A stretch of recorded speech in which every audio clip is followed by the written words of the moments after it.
Hi, everyone. So glad you're there. It's the Bryan Kilmeade Show coming to you from Washington, D.C., heard around the country, around the world.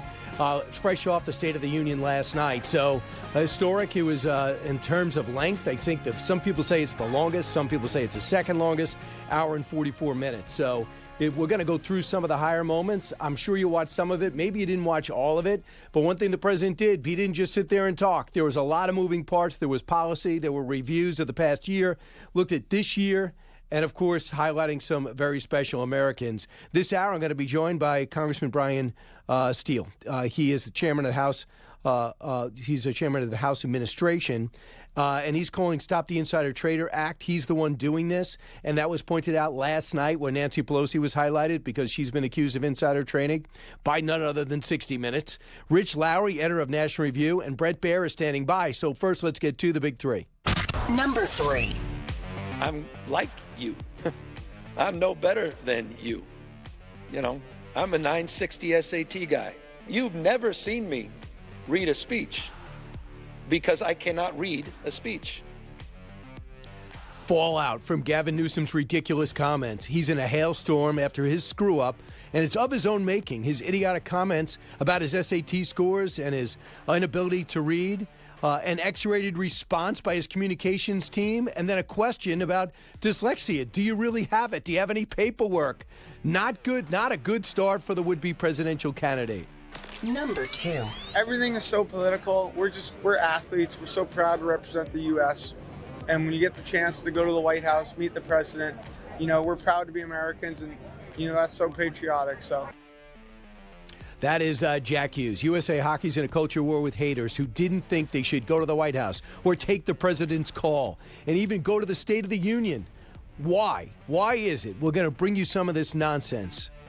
Number 1. Today our border is secure, our spirit is restored, and our enemies are scared, our military and police are stacked, and America is respected again, perhaps like never before. And that is how the president feels about his State of the Union. Democrats feel diametrically different. With us right now is Bret Baier, chief political anchor at Fox, fresh off special report, and all our pre- and post-game coverage. Hey, Bret, what do you think? Where does last night rank in terms of being a dynamic performance? There were a lot of moving parts. There were. Good morning. I think, it'll go down as one of the most consequential State of the Union addresses, and it is the longest. The other one was a joint address. But what he managed to do, President Donald Trump on message is a dangerous political animal for Democrats, and they understand that, I think. He weaved those stories, those personal stories, throughout the speech effectively, touching emotional points, amazing moments, awards given in the hall that hit on policy that he wanted to hit on. At the same time, really making some commercials that'll be used by congressmen heading into the midterms. The whole part where he says, if you agree with this, stand up, that to be an American citizen, protecting American citizens is the number one job for U.S. government as opposed to illegal aliens. And that dichotomy of the Republicans standing up and the Democrats kind of tersely sitting there is part of what he did politically. I think, for Republicans, there's probably a lot of happiness. And for Democrats, they realize that may have been effective. Yeah, I mean, in terms of not showing up, I think, did Bill Mnuchin say 73 Democrats were no-shows? Yeah, 73. 73. Is that a record as far as you know since you've been covering this, Bret? Yeah, definitely. There was always a couple dozen or, 10, but 73 is a big number. And for the ones who did show up, they were portrayed by, the yelling and the back and forth with Ilhan Omar and Rashida Tlaib. And, I just don't. He definitely was taunting it, and he was stirring the pot, but it was pretty effective as far as being a moment. Yeah, here it is, cut 4. Isn't that a shame? You should be ashamed of yourself not standing up. You should be ashamed of yourself. That is why I'm also asking you to end deadly sanctuary cities that protect the criminals and enact serious penalties for public officials who block the removal of criminal aliens. In many cases, drug lords, murderers all over our country, they're blocking the removal of these people out of our country, and you should be ashamed of yourself. And the crowd roars after, and that was these two who just kept yelling back and forth. I mean, Rashida Tlaib spent most of her time representing the Palestinian people. I don't know why the people of Michigan think she's a good representative. And Ilhan Omar is being heavily investigated. And with her, I would keep a lower profile, but I'm not coaching her. Yeah. Yeah, she gave as good as she took as far as yelling there, but I don't know if it benefits her or Democrats and that image. I think, he made a point to say each time they didn't stand up for some of the things that were stories that were woven in, and someone lost a loved one or something was emotional, he went back and pointed out that they're still not standing up. So, it was visual. I think it'll, again, be used ahead of the midterms, and you're seeing kind of what this midterm is going to look like. I think President Trump is going to be front and center, stirring the pot, touting achievements, and saying what Democrats are not doing. I want you to hear what Bill Maher said, because, some of the juvenile behavior, knowing that this goes around the globe, is embarrassing, even when Republicans do it. I thought Marjorie Taylor Greene, obviously, I thought she was ridiculous when Joe Biden was president. Here's Bill Maher, cut 19. We are all collectively to blame here for allowing the very design of this country to slowly become inverted. And we would be lucky in this age of imperial presidency if some president someday didn't come right out and say we need a dictator. Sometimes you need a dictator. Oh, for fuck's sake. All right, I give up.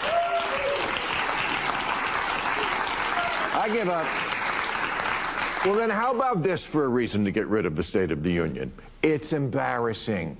The stunt casting, the costumes, the heckling, when he's making his way to... We got the spirit of it. It is frustrating for see some of this behavior. I don't know how you felt. You watched the whole thing, covered it. Yeah, I agree. I mean, listen, it's all about getting your moment. But I'll point to British Parliament. They do some of that every day as they're back and forth with the Prime Minister. It's become a little predictable. I think Hakeem Jeffries, the Democratic leader, would have preferred that Democrats just sit there and not yell back and forth. But I'm not sure he preferred that everybody sit during some of those things that they sat through. And it just becomes a visual reminder that, will be used later. Yeah, I do want to bring you to the USA hockey team and some of the blowback they've been getting from just showing up, taking the president's call, as well as going to the White House in the State of the Union address. Here's some headlines. In the Nation, the ugly underbelly of U.S. men's hockey's victory. The Athletic, which is the New York Times sports section now. The U.S. men's Olympic hockey team won gold and then lost the room. NewJersey.com. USA hockey slammed for planned White House visit. Stupid, self-absorbed, and misogynistic. I mean, what do you say to that? I mean, they were on with you. They were brilliant with you. They were great with us in the morning. They were great on Good Morning America. I saw them with Michael Strahan. So now they get ripped for going to the White House? I don't get it. I don't get it either. I mean, they just won. It is a unifying moment for the country. It should be. And they talk about it really well. They're very articulate about how they believe that their pride in the country is just beaming over after this win, and how they're on this amazing tour. I thought it was a great moment when they walked in the chamber, but going to the White House to see the president, no matter who the president is, whatever party, it's the president of the United States in the White House. And it's an honor. And I don't know why it has to be political. Everything seems to have to be political these days. Yeah, Bret, thanks so much. I don't know how you follow up last night's show. You tore the house down with three of the best hockey players in the world, with one of the greatest victories ever. So what was that like for you? That was great. It was really cool, and I love the part that President Trump gave him the medal, Connor, the goalie, Hellenbach, and yeah, I think it's just I think it's a great thing, and they're really great at talking about it, and I hope they continue to, because it's a really I think it's a unifying thing. I mean, you talk about common ground, sports often does that. It's a shame that it gets tarnished in any way, because it shouldn't at all. I know. I tell you what, USA Hockey couldn't have been more cooperative, and U.S. Soccer should take a page from that, because this is going to help the NHL, and the U.S. Soccer has a chance to really help the MLS, especially if they do well. Make these guys available. Make them available. Let them get some mainstream press. Baseball and basketball and football don't need it. The NHL could use it, and I think soccer could definitely use it beginning in June. Bret, thanks so much. Appreciate it. You bet. We'll see you. Special report tonight at 6 p.m. Back in a moment.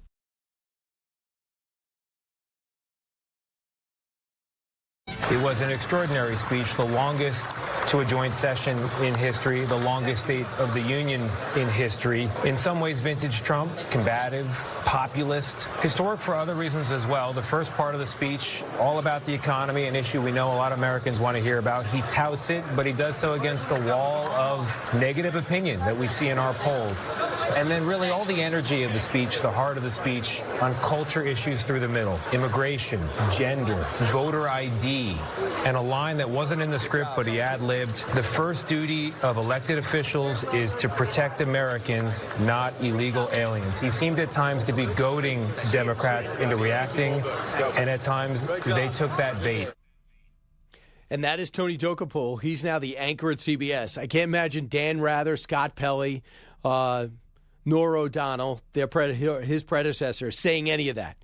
And that just gives me encouragement, because that means you could look at things with a discerning eye and make those opinions.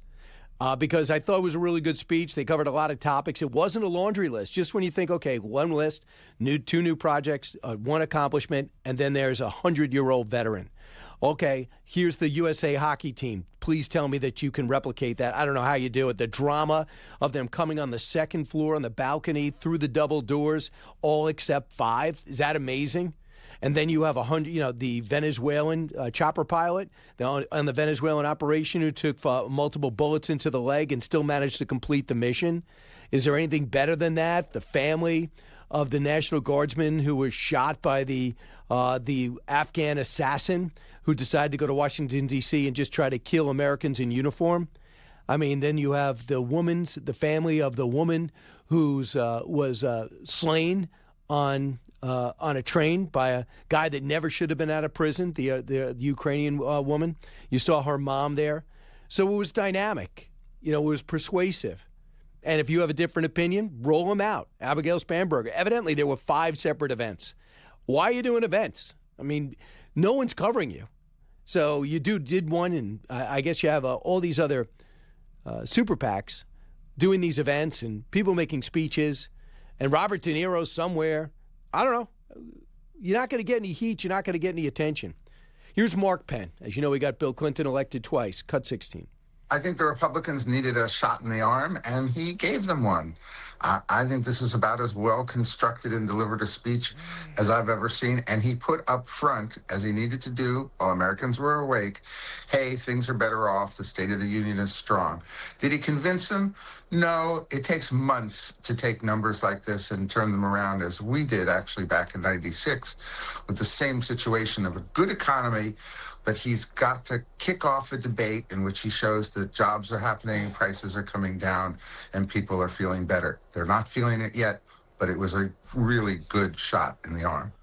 I know. I mean, it was well produced. I mean, what are you going to say? If you're a Democrat right now behind closed doors, you can feel good about the special election victories. Got it. You feel good about some primaries. Okay. But you have to look back and go, okay, they pretty much rebooted. Friday was chaotic with the whole tariff stuff in the Supreme Court. Give the president great credit for not going after the Supreme Court justices. Only 4 showed up this time. I'm really not sure where Alito or Clarence Thomas was, but maybe they just don't want to sit for an hour and a half. But the ones who did show up at Kavanaugh, the one who did show up was Roberts for sure, Amy Coney Barrett. It looks like the president just walked right by her, didn't really acknowledge her. But when it came to being at the podium, he said it was I believe the word was unfortunate decision. Meanwhile, there was a retort to the president. It was Abigail Spanberger, she who decides to make it clear cops are no longer allowed to work with ICE in Virginia, and we're going to tax snowblowers. We're going to tap weed whackers as well as dog walkers. We're raising taxes. And by the way, you lost Boeing. Here she is, cut 20. As I campaigned for governor last year, I traveled to every corner of Virginia, and I heard the same pressing concern everywhere.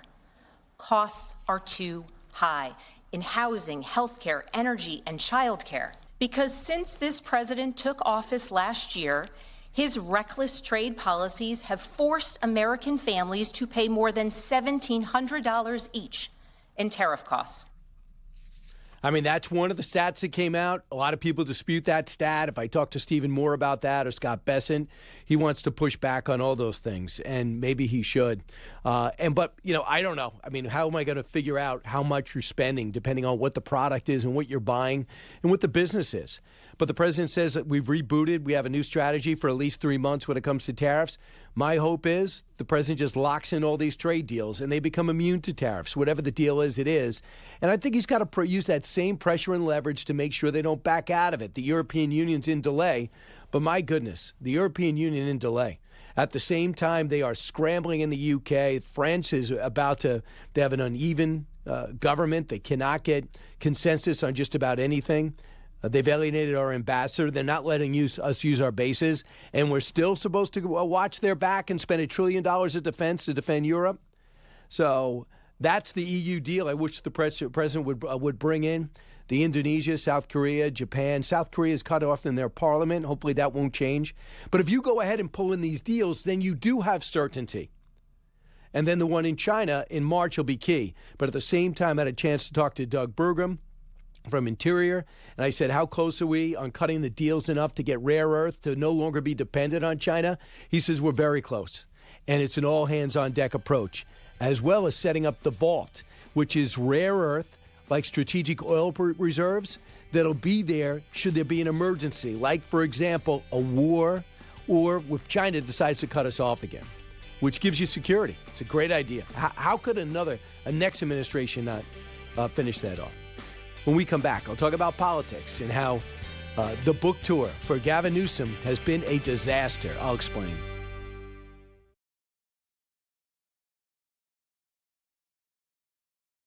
Here with us tonight is a group of winners who just made the entire nation proud.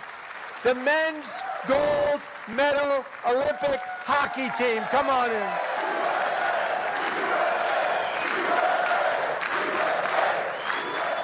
That's the first time I've ever seen them get up. And actually, not all of them did get up. But they beat a fantastic Canadian team in overtime, as everybody saw, as did the American women who will soon be coming to the White House. That is pretty cool. The President of the United States, how do you fit a hockey team into a packed chamber? You have them walk through the double doors from 3 different angles dramatically and then walk up to the edge of the balcony. That's what the president did last night. Now, I thought it was great. I was not in the chamber. Last year I was.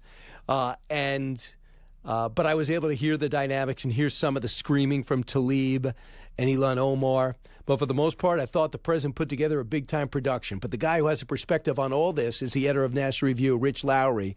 Rich, what did you think? Yeah, I think big-time production is kind of the right way to put it. You saw the president's showmanship. I've always thought he's at his best when he's being boosterish. He's saying how great someone is, introducing someone or whatever it is, and there was a lot of that last night. So you just can't go wrong associating yourself with the U.S. hockey team and all these other incredible people and national heroes who are up in the balcony. And he was informal, conversational, self-deprecating at times. So I think just by the Trump standard, this is something you want to put in the time capsule. There'll be other things you put in there, but something put in the time capsule so people 100 years from now understand his appeal and what the phenomenon was about. You know, it was good, Rich. I think it was so well crafted in that, every time President Trump talks, it gets polarized. If you're a Republican, you love it. Democrat, you don't. Got it. But are you going to keep a sit on your hands for a 100-year-old veteran getting an honor for what they did against the Soviets and taking out MiGs while taking in dozens of bullets? You got to sit on your hands as a Venezuelan, as one of our operators took bullets to the leg and still completed his chopper mission. So of course you're not. And so he was just when you thought, okay, it's a speech and a list, boom, something else happens. Can you appreciate that? And the most notable moment in that regard was when he asked people to stand if they think the core mission of the U.S. government is protecting U.S. citizens over illegal aliens, which that's a 95-5 issue with most people, and Democrats couldn't bring themselves to stand. One, I'm sure because they felt it was a gimmick and they were being put on the spot, but two, because a lot of them don't really believe that. They have this cosmopolitan view that borders don't matter and we don't have the right to exclude people, and once people are here, they just have a right to stay. So I thought that was a really effective moment. Yeah, so it was pretty effective. Can the president reestablish momentum that he kind of lost on Friday when that the stunning decision at the Supreme Court? I think things have settled down. I give him such credit for holding back and not doing what President Obama did and insult the justices because he didn't like their decision on Citizens United. So he did not do that. Coming in, the three that were there. Yeah, here it is, cut 10. And then just 4 days ago, an unfortunate ruling from the United States Supreme Court. It just came down. It came down. Very unfortunate ruling.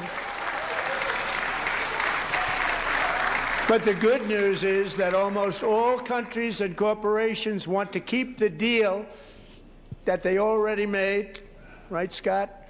Knowing that the legal power that I, as president, have to make a new deal could be far worse for them, and therefore they will continue to work along the same successful path that we had negotiated before the Supreme Court's unfortunate involvement. So, unfortunate, as opposed to a terrible decision by a court that's been corrupted by foreign entities. But you're not a tariff fan, am I correct? I'm not a tariff guy. I see the case against China, and I think Trump was right about China when a lot of other people were wrong, including me, 5 or 6 years ago or whatever it was. But I think this is the thing that he has most direct control of that can affect prices in the right direction. And I think at least so far, there are years to go here to see how it ultimately shakes out. I don't think they've had the effect he's wanted. The manufacturing employment is still down. The trade deficit is the same as it's ever been. So I think target China, but I wouldn't be as tough on our allies and other countries as he's been. But this is a core commitment of his. This is something he's talked about his entire adult life. So he's not giving it up. Yeah. So what about the response, the collective response? Here's Governor Abigail Spanberger, cut 23. And yet, our president has sent poorly trained federal agents into our cities, where they have arrested and detained American citizens and people who aspire to be Americans. And they have done it without a warrant. They have ripped nursing mothers away from their babies. They have sent children, a little boy in a blue bunny hat, children to far-off detention centers. And they have killed American citizens in our streets. That's their view on immigration. Effective? Yeah, I think, her speech is clearly written before she heard Trump's speech. So she portrayed Trump's speech as more negative than it was. And in some respects, she was more strident than Trump was, although obviously he took a shots at Democrats. I think Trump wins on the big general issue of illegal immigration and whether they should be here. I think Democrats are winning kind of on the tactical question. Do you like this raid? Do you like this person being detained? Do you like the images of these guys in camo, on the streets? So that's where they've picked up some ground, unfortunately. Yeah, so when we look right now at what's happening with the Senate races, I just want to get to some of your dynamic. Tim Scott told me on Fox and Friends 15 minutes ago, no doubt about it, he hopes the president endorses John Cornyn. They are worried about Texas if Paxton wins. Should they be? A little. I think it's something they'll have to think about at least, and maybe spend money on in a way you wouldn't if Cornyn is the nominee. I just don't think Cornyn's going to be the nominee. I think Paxton has a really high chance of winning. So I think an effort to get Cornyn over the top is going to be forlorn, even if it would make Texas easier. Now, if Republicans lose Texas, they have bigger problems than just Texas. That's only happening if it's a massive tsunami. And as you know, I don't think Republicans are going to hold the House, but I don't think we've seen signs of a wave of that nature yet. You know, Republicans are down on the generic ballot, but single digits is not huge. And the Democratic Party, for all that Trump's approval rating has fallen some of the last year, they're not gaining. In fact, they're falling on certain things too. So the standing of their party is not in great shape. So Rich, the main thing though, if I'm a Republican, I'm saying get Democrats to say what they would do. Affordability, good word. What would you do? And when they say what they would do is what? Put regulations back, bring back green energy. Let's make sure we raise taxes. I mean, that really is their game plan, right? Please tell me what they do different. More rescue packages, more new Green Deals. I don't know what their plan is. I don't know anybody, but I was fascinated to see another well-known, relatively liberal writer, host, Fareed Zakaria, come out and condemn all blue cities. He said they're not working, if I to paraphrase. He says that all you have is scaffolding, you can't get permits, crime is high, they're not productive. Almost across the country, everybody is moving out and moving away into red states. That they have to get blue mayors and blue governors have to get their act together. And I'm thinking to myself, wow, what prompted this? Because we've been seeing and saying that for a while, but I'm not seeing that coming from prominent left voices. What's behind that?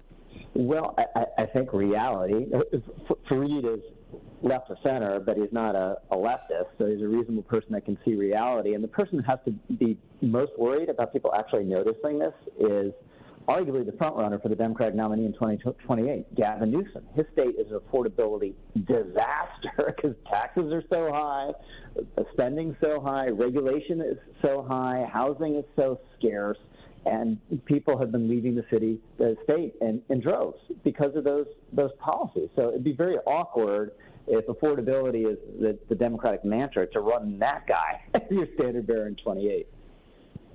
Yeah, but it's very interesting because they did it for a reason. Why do you think Stephen Colbert did what he did with that nominee, Tallarico? What's his name again? Tallarico. Tallarico. So they're pushing Tallarico. Stephen Colbert is pushing Tallarico. All these Democrats, because they know that Crockett would get crushed, and they think if Paxton wins, Tallarico, now who says, I'm religious, I'm ethical, doesn't sound like a left-wing firebrand like Crockett. Why do you think that is? Well, I think for the reason you just outlined, they think he is more electable than she is. Now, I think they're both total frauds.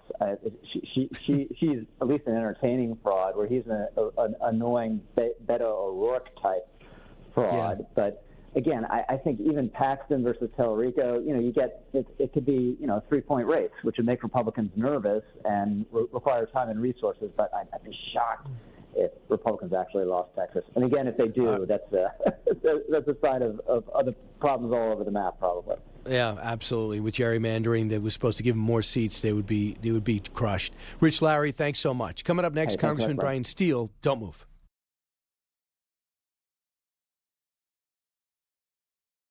To remedy this gross disparity, I'm announcing that next year my administration will give these oft-forgotten American workers, great people, the people that built our country, access to the same type of retirement plan offered to every federal worker.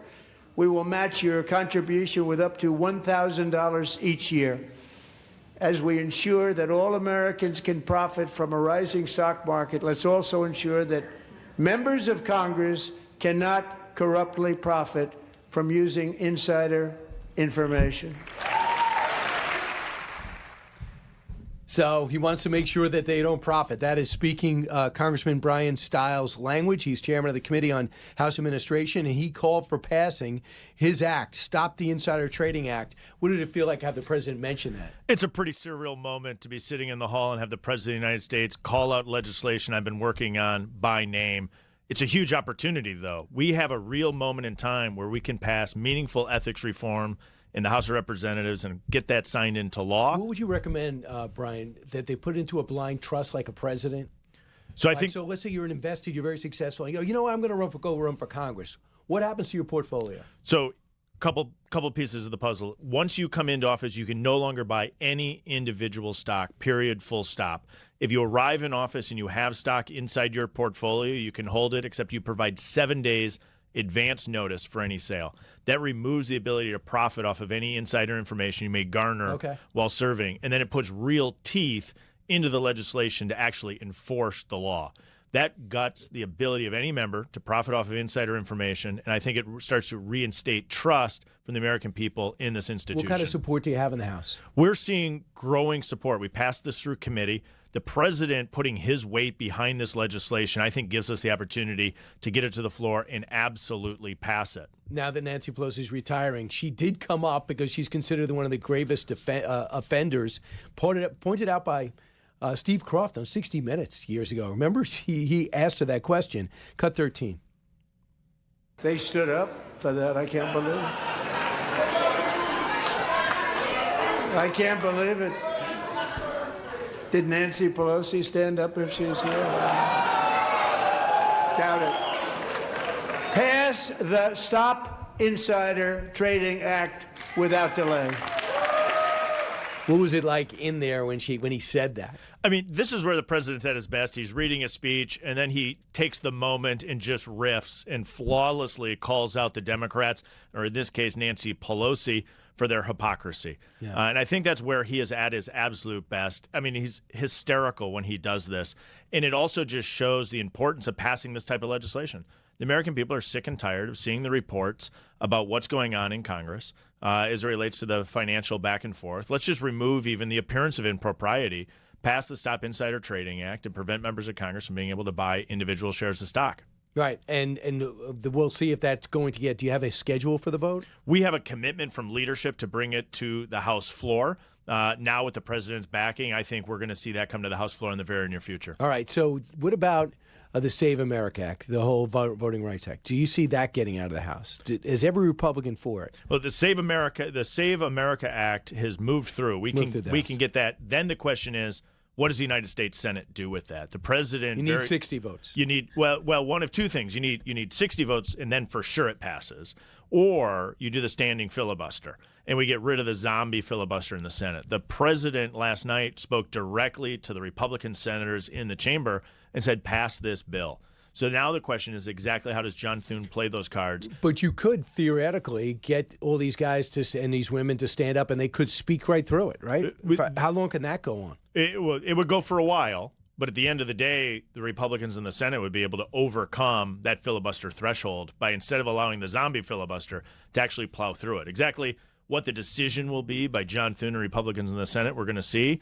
But I think it's so imperative that not only this passes, we have a whole host of policies while we have the trifecta, the Senate, the House, and the presidency, that we need to get done to get this country back on track.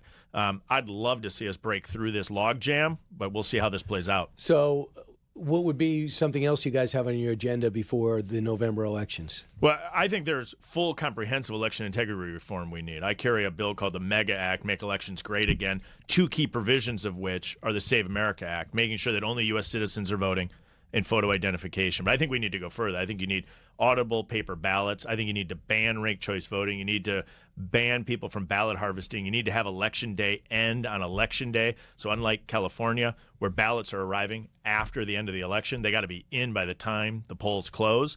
I think we need full comprehensive election integrity reform. There's also additional reforms I think we need as it relates to taxes and bringing costs down, bringing healthcare costs down. Some of those we couldn't get into reconciliation because of internal Senate rules. We should pretty much take everything that hit the chopping block by the parliamentarian in the Senate and bring that through. And if we're going to do the standing filibuster, let's put through a large and substantive package all at the same time. What's your stand? I know the Gang of Eight was briefed on the situation in Iran. I've never seen a buildup like this. We haven't seen it since 2003. President does not like half measures. We saw that before. What are your thoughts about what's next? What questions do you have? I thought the president last night was very good at laying out the risks and challenges that Iran poses to global safety, making sure that we say Iran should never have a nuclear weapon and needs to stop funding terrorism. Then explaining why the United States is applying pressure and then leveraging that pressure to get Iran to do the right thing. So if people say that Israel, we are being pressured by Israel, what do you say to that, Congressman Steil? Israel is a great ally of the United States, and it's absolutely correct we should protect Israel. But I think the president laid out why it's in America's interest to make sure that we're preventing Iran from getting a nuclear weapon and funding terrorism. Yeah, I mean, there's no doubt about it. I just can't believe how often, even on the right, people decide to blame Israel for just about everything. I don't know where that comes from. Well, Congressman, best of luck that you get your bill passed. If the president's behind it, it's hard to see who's going to block it. Congressman Bryan Steil, thanks so much. Thank you. Great to see you. Keep it here, Bryan Kilmeade Show.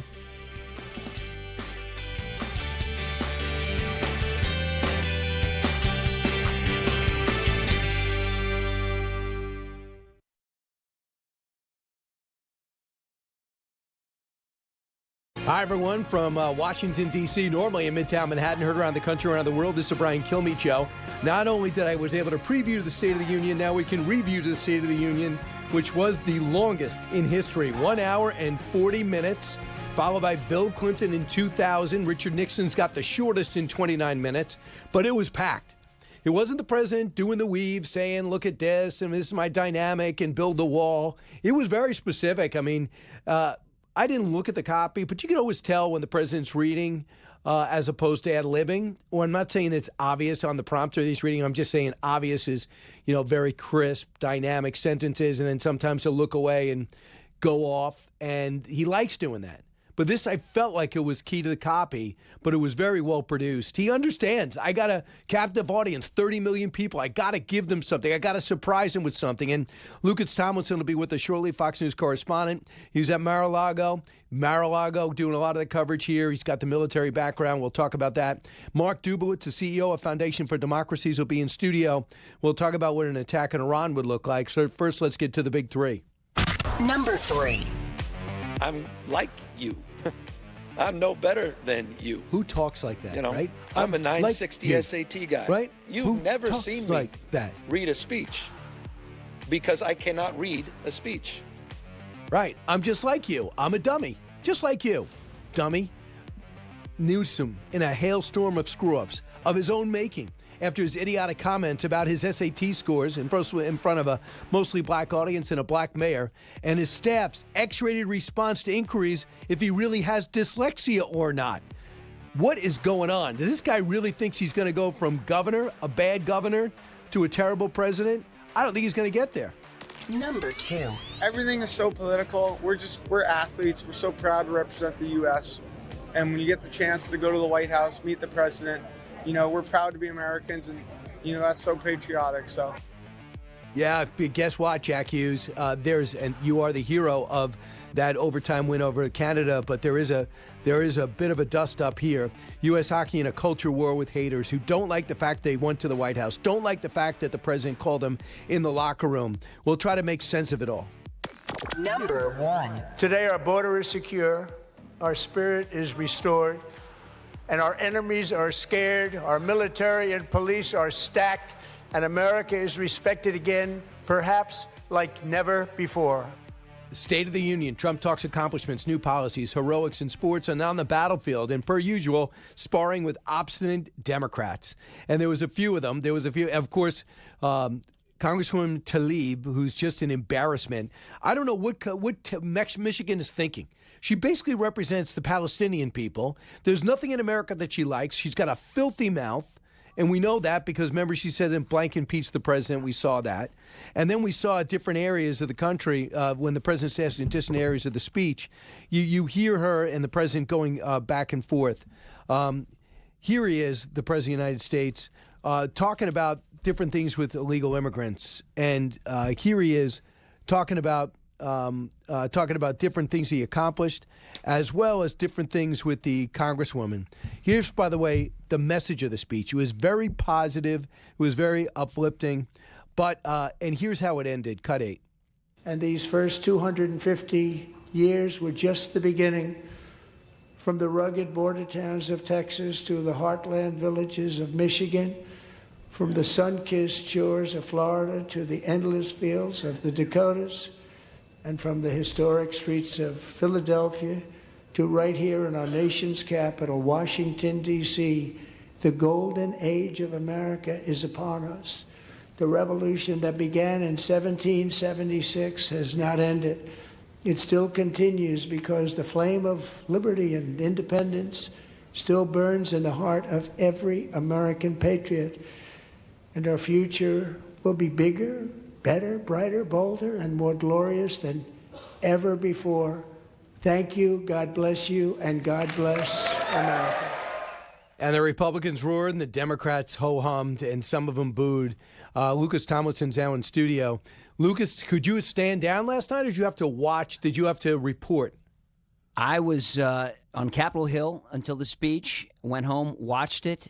By the way, I love the sun-kissed shores of Florida. Is that an Orange reference, I believe, right there? I believe so. That was pretty awesome. It's probably some branding. I'm sure the president got love that. Got paid. Love that. No, watched the speech from home, and it was back here bright and early. In fact, I saw you, Bryan, 04, firing away at the keyboard. I love the standing position, by the way. I guess that's nice and healthy. You were standing up. You weren't at a desk. You were standing at your desk. You don't do that?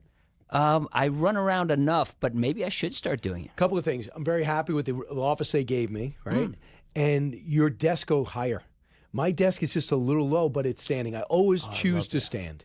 I like that. I always stand, too, on Fox and Friends. I always grab the standing position. I think we think a little better when we're standing. I know I do. Right. When I was on Capitol Hill yesterday, people kept saying, you want a chair? I was like, no. This is keeping my mind going. Things are going on. Yeah, so I want to hear for people to see some of the turbulence that took place yesterday. Here is the President of the United States, and he outlined the fact that he goes, we should be for Americans, not illegal immigrants. Stand if you believe it. Cut 4. Isn't that a shame? You should be ashamed of yourself not standing up. You should be ashamed of yourself. That is why I'm also asking you to end deadly sanctuary cities that protect the criminals and enact serious penalties for public officials who block the removal of criminal aliens. In many cases, drug lords, murderers all over our country, they're blocking the removal of these people out of our country, and you should be ashamed of yourself. And that was Tlaib and Ilhan Omar taking chances, taking turns just screaming. Your thoughts? It sounded like British Parliament last night. It used to be you go to the State of the Union, you applaud, you stand up, but you're not heckling the President of the United States. That seems like it's now par for the course now. Probably the most memorable part of the speech. Would you agree, Bryan? For the wrong reasons. Right. But he did do a good job in dividing people. Are you for illegal immigrants? It was or are you for for Americans? Right, and it wasn't subtle. I mean, he knew the moment was there. He said, essentially, I'm going to ask you to stand up if you believe in fighting for American citizens or illegal immigrants. And we saw the result. So the president brought up, and he's starting to say, hey, look, I had the immigration issue, but the aggression in Minneapolis, the death of 2 people, had that whole idea flip. Whether Bavino is the right guy, I don't think so. I didn't see the video. I don't know if it exists of him. I don't want people pulled off roofs. I don't want people pulled off the back of landscaping trucks. Right. Worst first. Takes like 2 years. I don't care about the numbers. Just get the worst out. And it's not like some of these people walked across and they're waiting for their hearing date. Right. And some of them 6-7 years. Try to get that hearing date lower. But I don't need that person hauled out. No. Not when you have families, not when you're doing important work in the United States, not when you've been here a long time, not when you're in line. But a lot of Republicans don't want to hear that. They think just get them all out. Yeah, that gets messy, and I think it could hurt in the midterms. That's not the optics. It's hurting. It's not the optics you want to see. Listen, as I told my son the other day, do you want somebody cutting the line at the movies? If you're standing on line for movies, you don't want somebody cutting the line. But if somebody is already in the theater watching the movie, you pull them out. I don't know if that's the best analogy, but just people who are here working hard, paying taxes, good backgrounds. They're doing the work. You want them to be here. And Lucas, I think after the midterms, if Trump's talking about a legacy, You never could talk about comprehensive immigration reform because the border was never sealed. Correct. It's the first time in our lives the border's sealed. So if you could get Democrats to commit to these new asylum rules in exchange for making the Dreamers path to citizenship without criminal violations. Ronald Reagan said one of his biggest regrets was allowing the 3 million illegal immigrants in the United States a pathway to citizenship because the border wasn't secure. Because he was told by Democrats that they were going to secure it. Exactly, and it has never happened. What happened with the Gang of Eight? Remember that special group on Capitol Hill? They never secured the border, and then now we have, before Trump, now we had this big problem. Yeah, Lucas, I'm going to be talking to Mark Dubowitz about the ins and outs of the Iran would-be conflict. But tell us what it looks like. 40,000 of our men and women are already in the region. Mm-hmm. We have the Gerald R. Ford was by Crete yesterday. Do you think it'll be where's the ultimate destination? Well, the Israelis are saying she's coming to Haifa, their largest port, Is that on where they Monday. want him? That's the Israelis would love to. You can launch strikes from Ford from the Eastern Med. You can refuel over Syria, over the Middle East, over Iraq. What I'm looking at, Bryan, is right now there's 3 times as much air power assembled in the Middle East and Europe as there was for Midnight Hammer. There are 100 aerial refueling planes in the region. That's double what we used for Midnight Hammer. I think that's the best comparison. When I hear Iraq War, the thing I don't like about that comparison is, first of all, we had 5 aircraft carrier strike groups for that. We had 150,000 soldiers who invaded Iraq. I don't think that's the best comparison. I think we should be comparing this buildup to Midnight Hammer. It's 3 times as big. So not many military people think it's a good idea to have a limited strike first. Oh, that's what was talked about. Once you start shooting, Iran is shooting back. And the problem is you don't want to see ballistic missiles raining down on bases throughout the Middle East. We have a lot of interest in the area, a lot of U.S. troops in the region, from Jordan to Saudi Arabia, Qatar, the United Arab Emirates, at Al Dhafra. You do not want to see missiles rain down. We have a lot of air defense that's coming to theater from all over the world. THAAD, Patriot batteries that have been flying in from Fort Hood, Fort Bliss. But this is expensive stuff. It's very expensive. And you said something about the fighter jets. F-22. So for Midnight Hammer, one of the last pieces on the chessboard with these F-22 Raptors. Those are 5th-generation stealth fighter jets from the Air Force. It's probably Bob Gates' only mistake was capping that number at 187 airframes, because back then it was the war on terrorism, it was Iraq, it was Afghanistan. Why do we need these things? We need them now. The F-22s arrived in the Middle East 4 days before Midnight Hammer. I've been watching them. They were in the UK. The first have already arrived in Israel. So that makes me think we're very close. And something else for our listeners to look for is evacuations. We saw the evacuation from the U.S. Embassy in Beirut.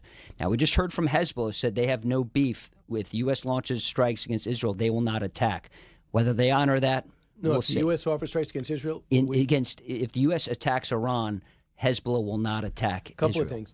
I had heard reports that the Iranians the IRGC is in Lebanon trying to reorganize Hezbollah. Oh, there's no question. That's why the Israelis were mowing the grass, so to speak, in Lebanon. They killed a bunch of Hezbollah commanders because in recent Lebanon's days. not ready to take over their country yet, right? And that's why Israel is doing their own prep work for this. They killed about 8 Hezbollah commanders in the last few days. So for people to understand the bigger picture, if you do want the dynamics in Gaza to get better and Hamas to possibly relent or be destroyed, cut off their source of weapons and money. That's how this is all related. Cut off the head of the snake. We've heard it before. Right. Now, it's complicated, though. I mean, strikes against Iran, they do shoot back. We had a pair of F-16s that almost got shot down in the 50-day war against the Houthis. Remember in President Trump's early days coming back to the White House? For 50 days, we bombed the Houthis round the clock from the USS Harry Truman aircraft carrier strike group in the Red Sea. Some of our Air Force jets got into it, doing those Wild Weasel missiles, trying to destroy surface-to-air missile sites, radar installations. That was the Houthis. We saw in the 12-day war, the Israeli forces, U.S. forces, did pretty well in Iran. The concern is that does Iran have more to give? Will they feel, if they're threatened, if their regime, it's like cornering somebody in a dark alley. We saw them kill tens of maybe 32,000. We heard from President Trump. And if you're the Ayatollah, you're 86 years old, almost 87 in April. He doesn't have much to live. He's happy to be a martyr. Although the Lebanese military is calling him, the Lebanese media is calling him like Joe Biden. They think he's gone nuts. That's some of the reporting. Really? Oh, yeah. They think the Ayatollah's lost it. So people near him, it's dangerous. So they want to die for him. That's the problem. This is a martyr culture. Remember that 37,000 Iranian kids were killed during the Iran-Iraq War in the 80s. They put them in minefields. They had them jump on Iraqi tanks. And that's the problem. Obviously, we're not talking about the people of Iran, not the students who are protesting, not the tens of thousands protesting in the streets. But when you talk about the IRGC, the Islamic Revolutionary Guard Corps. What was it called? Besiege? Besiege. That's their street thugs. They're part of the IRGC. They are street thugs. They're the ones. It's like a paramilitary force. They're out in the streets killing people. Of course, you've got Shia fundamentalism is not something to take lightly. We've got Shia-backed groups in Iraq, Afghanistan. Ali Larijani. He's the one that's been looked at to come up with the defense, come up with the strategy, get a hold of this. He might be someone you'd want to target quickly if you were doing strikes. But remember, none of these are guaranteed that you're going to hit these guys, and they know where to camp out too. It's a big country. Iran is the size of Alaska. It's got a population of about 92 million people. It's enormous, 3 times the size of Iraq. I love that the Israelis hit that prison. They opened up the door.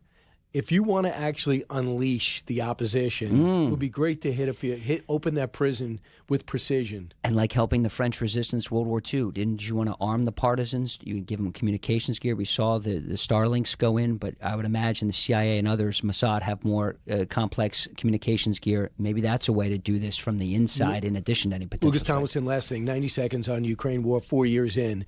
That Starlink being redirected back to the Ukrainians, denied of the Russians, I hear is allowing the Ukrainians to make huge gains. It's important. You got to be able to communicate on the battlefield. It's not just television. They were basically pirating it? Yep.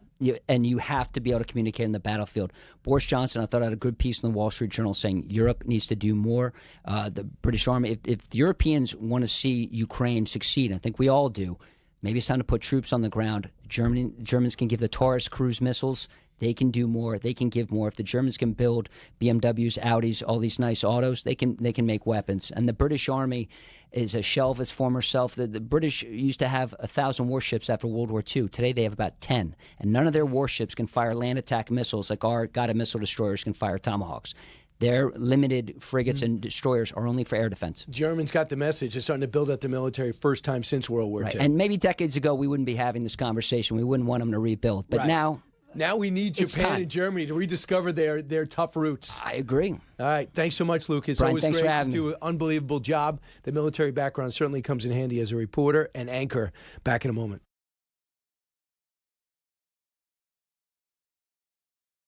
This is just a downright clown car at this point on the Democratic side. I mean, just take a look here. Top choices for the 2028 Dem-Pres nominee. You have a leader, but it's not really a clear leader. It's within the margin of error. It seems to me that Gavin Newsom is flailing a little bit, at least compared to where he was prior. Because just take a look here. Okay, Chance Newsom is the 2028 Democratic nominee. 3 months ago, according to the cash prediction market, look at that. It was a 37% chance. Now, it's just a 28%. Down he goes. So, Harry Hinton, I'll tell you what, that book tour, Gavin Newsom comes out and makes up some stories that he was poor when he was rich, when he got into college because of a baseball scholarship and a letter from the governor. And now he says, I'm dyslexic. And someone just happens to have the dynamic and go, can you just show me, from Real Clear Politics, can you just show me the proof that you're dyslexic to Susan Crabtree? And they said, sure, thanks for the inquiry. F you. I mean, then that's his communications person. And then yesterday, Cornel West came out. So they were upset at Sean Hannity and upset at other people who were critical of his comments in Atlanta. And his comments were basically, I'm dumb like you. And it was mostly to a black mayor and to a black audience. They thought, well, that's racist. Well, how dare you? Well, not my words, but Cornel West, left-wing activist. He thought it was racist. All right? So take it up with him. And enough with Trump. Trump's not going to be running against you. Might make you feel good to have your minions go after Trump, but it's not effective. No one reads it. Nobody cares what you think. When it comes to Trump, run your state first.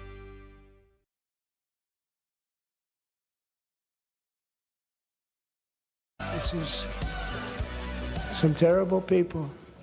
They've already developed missiles that can threaten Europe and our bases overseas, and they're working to build missiles that will soon reach the United States of America. My preference is to solve this problem through diplomacy. But one thing is certain, I will never allow the world's #1 sponsor of terror, which they are by far, to have a nuclear weapon. Can't let that happen. You know, the president didn't speak that long about Iran, 13 minutes. I think he's going to give a separate address about Iran. You don't have such a comprehensive military buildup like this just to send a message. And I don't think it's just about nuclear weapons. I mean, we did a legitimate job of setting them back. And it's pretty much understood that if they start making progress, either us or the Israelis, we're going to blow it up again. It's about killing 34,000 people, continuing to supply Hezbollah and Hamas and the Houthi rebels with equipment and money, while their own people can't get water in the capital, and their currency is virtually worthless. With me right now to discuss this and what the dynamic of a conflict would look like is Mark Dubowitz, CEO of Foundation for Defense of Democracies.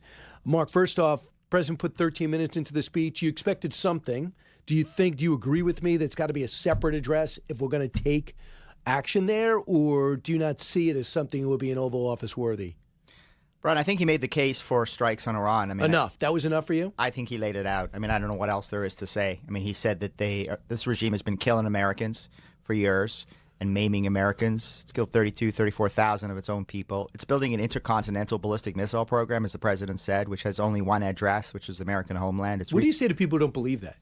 Well, I mean, I refer them to U.S. intelligence reports over a number of years saying Iran has an active ICBM program. So there's no dispute that they do. The question is when will it be finished? And I don't think we want to wait until it's done before we do something, because then they can actually have a nuclear-tip ICBM targeting the homeland. So the Gang of Eight was briefed yesterday, right? Jim Himes was among leadership. Hakeem Jeffries. Hakeem Jeffries walked out and said, "I got a lot of questions still." And then Jim Himes goes, we're going to war, and I don't know why now. Like, what's significant now? What do you mean why? I mean, does that blow you away? Number one, they're talking so freely about a top-secret briefing. And isn't that what the president's been saying on why he's kept Venezuela so tight in terms of his security clearance when you have people speak so haphazardly like that? Look, Congress whines that the president is not briefing them. When he briefs them, then they leak. Then they come out of these. The Gang of Eight was established, Brian, precisely because it's the top 8 leaders in Congress who have the highest security clearance. They're getting briefed by Secretary Rubio and others, and they're supposed to keep that information private. And they walk out of these briefings right into television cameras. So it's one of the reasons the president doesn't want to brief them.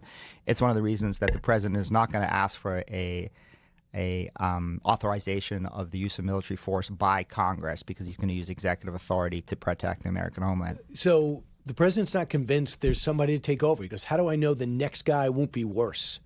Is that is that a legitimate worry? I don't think there's anyone worse than Ali Khamenei, the supreme leader of Iran, who's been in power since 1989, the longest-serving dictator in the world, who's been responsible for killing and maiming literally hundreds of thousands of people, including Americans. So I don't think there's anyone worse. I think what the president may be contemplating is a Venezuela situation where he orders strikes, he takes out Khamenei, maybe his successor, Moshtaba, who's also Khamenei's son, and then says to the guys who remain, you got a choice. I can either eliminate you or you play ball. Do we have the firepower, in your estimation, to pull off a sustained operation? I think we have the firepower, and we particularly have it because it's going to be a joint strike with our Israeli allies, who demonstrated during the 12-day campaign last year an incredible ability. I mean, this is a tiny country, Brian, of 10 million people with a small air force and a small intelligence community, and look what they did against the Iranians last year. Can you imagine what the United States could do alone, and can you imagine what the United States could do in cooperation with the Israelis? And they need refueling in the sky, right? And we now have refueling tanks to be able to do that. They would even be more dangerous. So with the 30,000 people, the president came out and said, hey, I got you back, continuing to protest. And they end up just being brutally murdered, it seems, some in their hospital beds. That's not been emphasized. We're meeting with them tomorrow about a nuclear program that we set back already. I find it befuddling that it's not clear that ballistic missiles have to be on the table, along with some type of confirmation you can't kill anybody or else we're going to bomb you. Look, I think we started this discussion with the Iranians, and the president made it very clear: nuclear, missiles, terror. Release the 50, 60,000. What do the Iranians say, though? The Iranians say no, only nukes. They say no. we're only going to discuss nukes. And now the president says in the State of the Union, I want to hear from the Iranians that they say they won't develop nuclear weapons. Well, but guess what, Brian? The Iranians have said that. We will not develop nuclear weapons, but the regime lies. And it's been building a nuclear weapons program for many, many years. So it's not enough for them to say it. We have to strip them of all capabilities, zero enrichment, zero reprocessing, full dismantlement for this to be even serious. And it can't just be a nuclear deal. I want you to hear what General Keane said, who I think is talking with the president pretty regularly. In my judgment, we should do nothing to extend the life of this regime when we have an historic opportunity right now, given it's so weak and fragile, to finally set the conditions for a regime collapse. We have never been in this position in 46 years. And the only reason we're in this position because of Netanyahu and Trump, the 12-day war, and what they did to weaken Iran, not just militarily, but psychologically, politically, and as we all know, they're already in a tank economically. This is a fragile, vulnerable nation. Is he right? He is right. I mean, I don't call it a 12-day war, 12-day campaign. You know why? Because it's been a 47-year war of the Islamic Republic against America. They've been killing, maiming our civilians, our diplomats, our troops. What did they do in Iraq? How much did they hurt us in Iraq? They were responsible, according to a U.S. Defense report, they were responsible for killing and maiming over 1,000 Americans. I mean, they sent our boys and girls back in body bags. And so this is a regime, General Kane's exactly right. I mean, it's a regime that the only solution to this is this regime has to be brought down. And it's not us. We don't need to bring it down ourselves. We need to provide support to the millions of Iranians who've been on the streets really since 1999, yelling death to the dictator.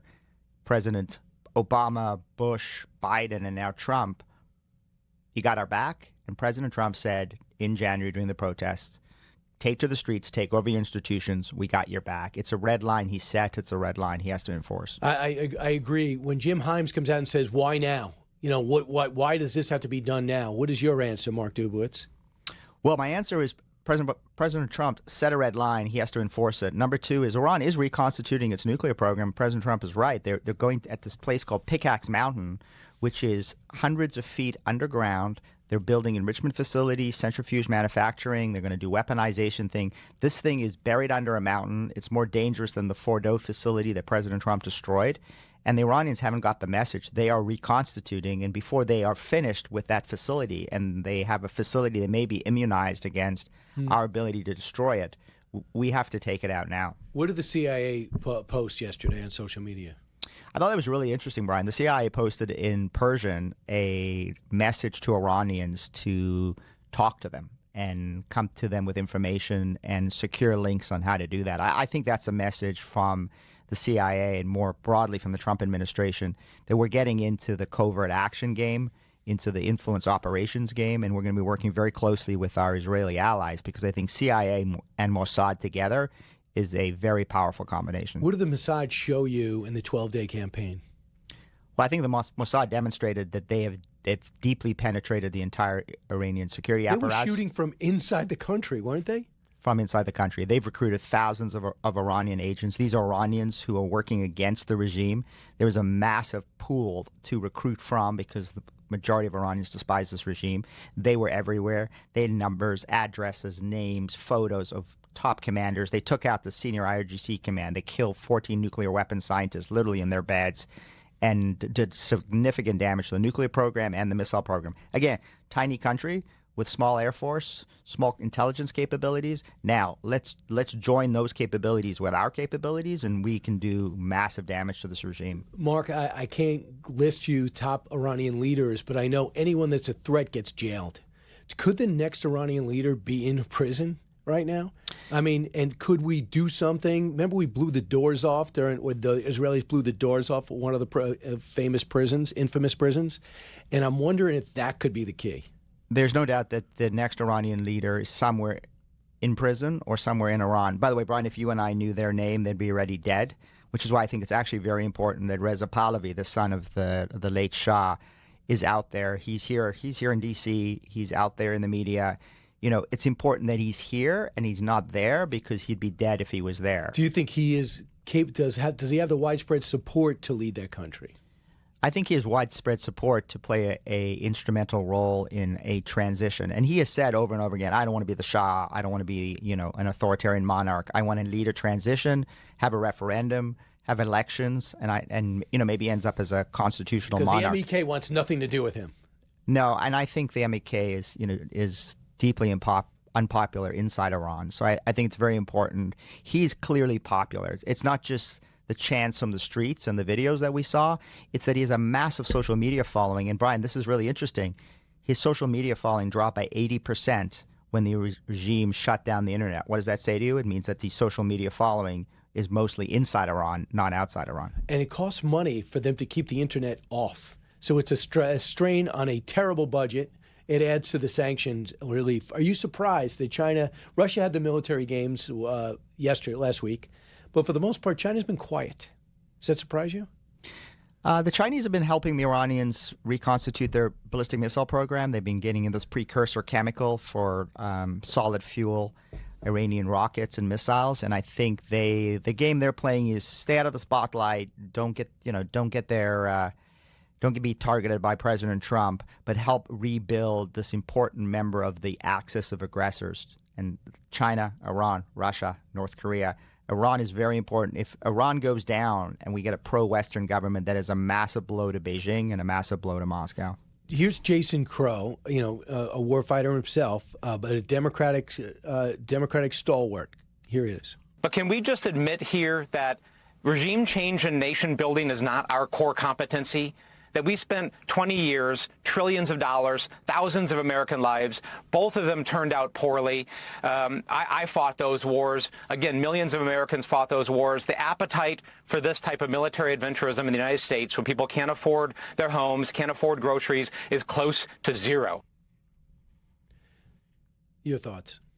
I don't think anyone's talking about nation building. I don't think anyone's talking about sending hundreds of thousands of mechanized U.S. troops to invade Iran. I think what we are talking about and what President Trump has demonstrated already on a number of occasions is using powerful, overwhelming U.S. military force, right, from the air, from the Navy, in order to strike Iran's most dangerous capabilities. Its ballistic missile program, its ICBMs that are going to target American homeland, its nuclear program. We don't want a theocratic, genocidal, anti-American regime with nuclear weapons. I'm sure many members of Congress believe that. And by the way, Bryan, there is some irony. Many Democrats were calling on President Trump during the January protests could come to the rescue of Iranian protesters, and we're condemning him for not doing it. And now that he's talking about doing it, now they're condemning him for doing it. So, Bryan, welcome to Washington. Yeah. More with Mark Dubowitz in a moment, including 4 years since the Russians invaded Ukraine. Where are we at now? Don't move. Bryan Kilmeade Show.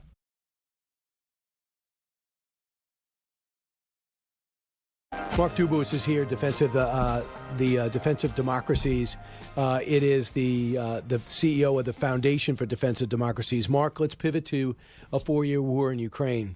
Zelensky says, I need Europe to do more, and I want the U.S. to stop believing Vladimir Putin. He does not want to stop. What is the condition of the Ukrainians?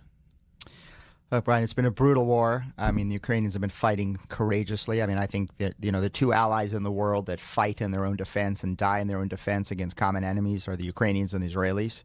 And I think we should be providing all the support we can. I think President Trump's right to try to unwind this war because Vladimir Putin has no intention of stopping. I just saw a statistic. I think it was 1.2 million Russian casualties in this 4-year war. And that's at 365,000 deaths, roughly 25 to 35,000 a month. And he's not even picking up the bodies. He's not even returning. He's not interested. And the question is, he now has a regional draft happening. Does that show a desperation? Well, I think it shows a desperation, but I also think it shows Putin's commitment. Putin doesn't care how many Russians die in this war, and he will keep throwing Russian bodies. This is the way the Russians fight, right? This is the way they fought during World War II. Stalingrad, right? This is how they stopped the Nazis. They just kept throwing Russian bodies at it, and just to try to overwhelm the enemy through sheer attrition. I think in this case, Putin is returning back to that playbook, and I don't know how many more Russians he can throw at this, but he seems to have a never-ending supply. And there's 15% of the Donbass that the Ukrainians are holding on to. Most experts believe they're going to hold on to it. They can't take it, and they are not taking much in the battlefield ever since they got cut off from Starlink. Yeah, I mean, by the way, I think Starlink is, could be a game changer for the Ukrainians because a military has to communicate. If you can't communicate, you can't mobilize. If you can't mobilize, you can't fight. So if they get Starlink and Starlink is back on and the Ukrainians have access to it, I think that is a game changer. But look, I think at the end of the day, the only way to bring this war to a conclusion, and it has to be brought to a conclusion, is that President Trump has got to use overwhelming American economic power and diplomatic power against Russia. And I mean massive sanctions. Talk about Congress. I mean, the one thing Congress has done well is, there's over 85 U.S. senators who've co-sponsored a sanctions bill targeting Russia and really going after the lifeblood of the Russian economy, which is its energy sector. Well, they did work on getting India off the dole. I want you to hear what Nancy Pelosi said last night. Then he goes on to some foreign policy, after drifting and all the rest, some foreign policy. Did he spend a sentence and a half on Ukraine, where democracy is at stake, where American people want us to be there on the side of democracy? And it's the 4-year anniversary of the invasion today. Today is the 4-year anniversary. You think he would have risen to the occasion. But his occasion, as I said in that picture in the cabinet room, but pointing to him that day, I said, with you, Mr. President, all roads lead to Putin. If I were president, it would never have happened. Well, you are president. Yeah. You can stop it. Well, your thoughts. I'm more pro-Ukrainian than the president is. I have no faith in Vladimir Putin. I think the president's getting there. What do you think, Mark? Yeah, I think he is getting there. I'm with you. I mean, I think it's absolutely critical that we help defend the Ukrainians. And they're not asking for American troops, Ryan. They're not asking for us to fight and die in their own defense. They are fighting. And they're not fighting, I don't think, necessarily for, quote, democracy. I think they're fighting because they do not want to live under a brutal Russian dictatorship. They want to be in the West. And by the way, today in the Wall Street Journal, they talk about a shadow war. There's been 151 actions against European countries since this war started 4 years ago. The Russians are saying we want to take on NATO to a degree. I mean, when your enemy tells you that they want to kill you, listen to them. And Putin has said over and over again that he is going to reconstitute the Russian Empire, and that means not just Ukraine. That means moving into the Baltics. That means moving into Poland, and that's ultimately destroying NATO. And whether he does that militarily or through active measures and influence operations and political tricks, he's trying everything. He's throwing everything at it. And I think we're not here to defend Ukraine only. We are here to defend the West. Well, part of the reason Venezuela went down is because he's diverted to Ukraine. Part of the reason Syria went down because he's diverted to Ukraine. Exactly right. And we'll see what else is happening because it's not going well in Ukraine for him. Mark Dubowitz, thanks so much. Fascinating time. Always great to get your insights and from your foundation. Bryan Kilmeade Show.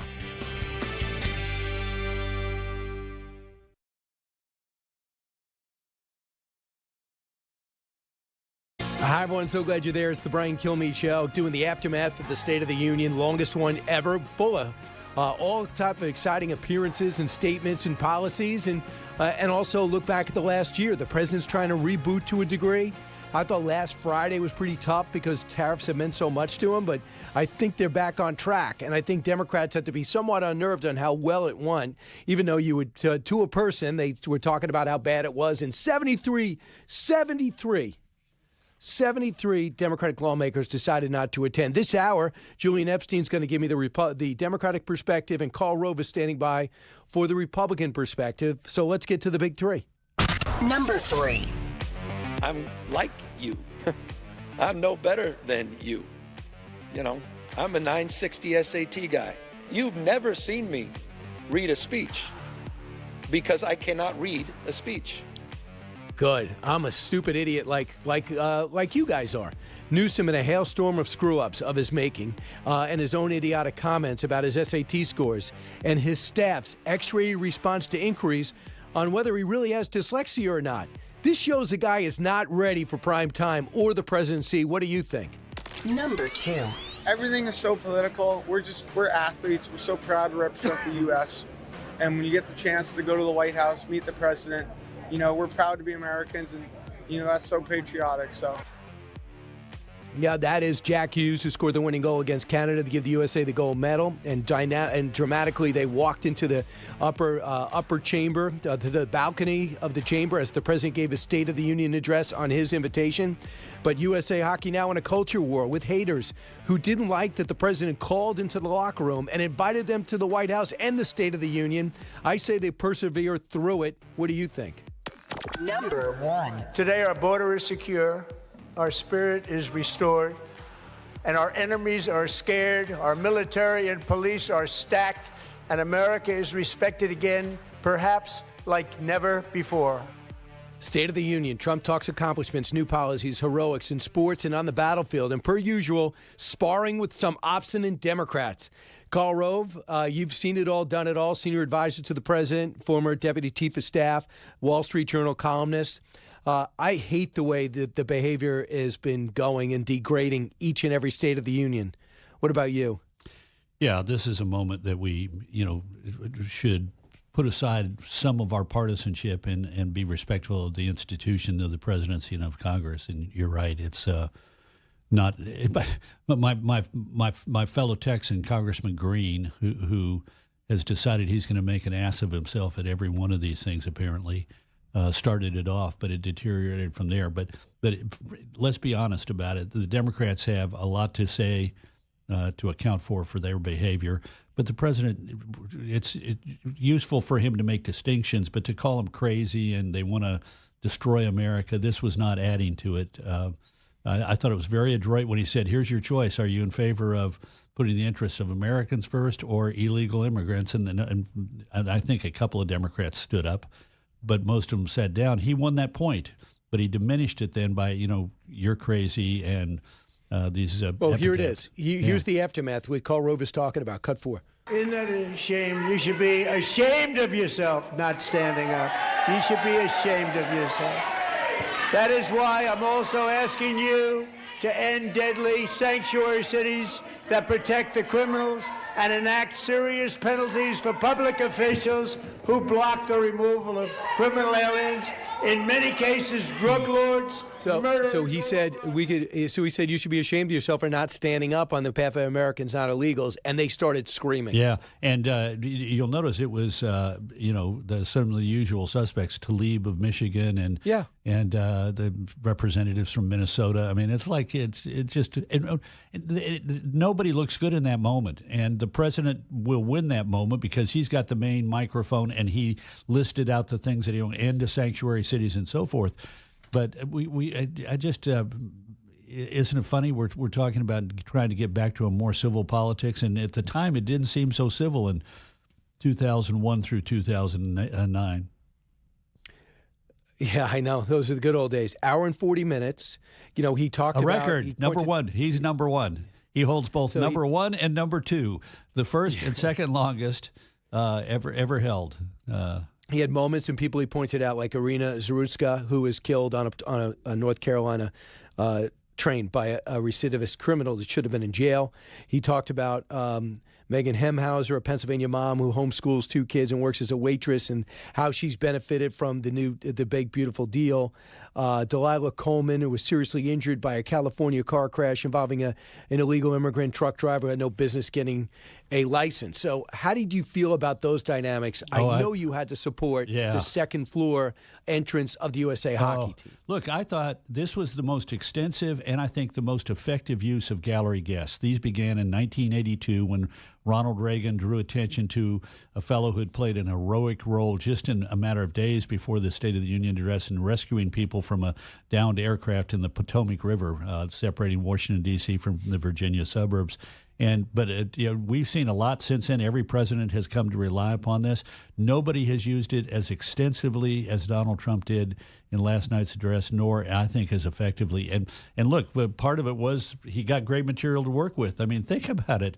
I mean, that was one of the most incredible athletic feats in our lifetime, the victory of the U.S. men's hockey team in the Olympic finals to bring home the gold. So that was terrific. But the others that the White House staff identified in support of the general themes that he wanted to lay out during the evening were powerful, whether it was the 2 Medal of Honor recipients or the Coast Guardmen who jumped continually from a helicopter and rescued 165 people during the Texas floods, to the National Guardsmen injured, shot by a lunatic in Washington D.C. on patrol.